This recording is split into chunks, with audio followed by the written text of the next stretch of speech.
Am I wrong for not inviting my daughter to dinner after she called my girlfriend a gold digger?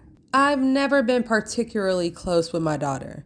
After me and her mom divorced when she was 13, I saw her only once every 2 or 3 months, and on special occasions like birthdays and holidays. I do blame myself for this because after the divorce, I went into a sort of midlife crisis, although I was only in my early 30s. Over the last few years, I've dated quite a few women, but I wouldn't class any of those relationships as serious. 6 months ago, I started dating my current girlfriend. About 6 weeks ago, I invited most of my family out to dinner. My daughter, my siblings, and their partners, my parents. I felt like our relationship was at a point that I wanted to introduce my girlfriend to the family. And everyone seemed to like her, and we had a really fun dinner.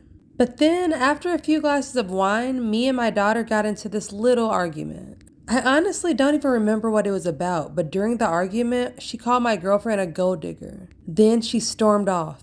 To be honest, she ruined the whole dinner. Now, I'm not delusional, and I do know that one of the reasons that my girlfriend is with me is my money. And I assume everyone else in the family knows that too. But it honestly doesn't bother me because one of the reasons that I'm with my girlfriend is definitely her looks. Last weekend, I threw a small indoor barbecue dinner at my house and I invited most of the family. I also invited a few friends and some of my girlfriend's friends. But I didn't invite my daughter. She very obviously doesn't like my girlfriend and I didn't want a repeat of the last situation. However, when my daughter found out that she wasn't invited afterwards, she sent me some angry messages calling me a selfish, narcissistic prick. And for whatever reason, one of my sisters has taken her side and said that I should have invited her. So am I a bad dad for not inviting my daughter?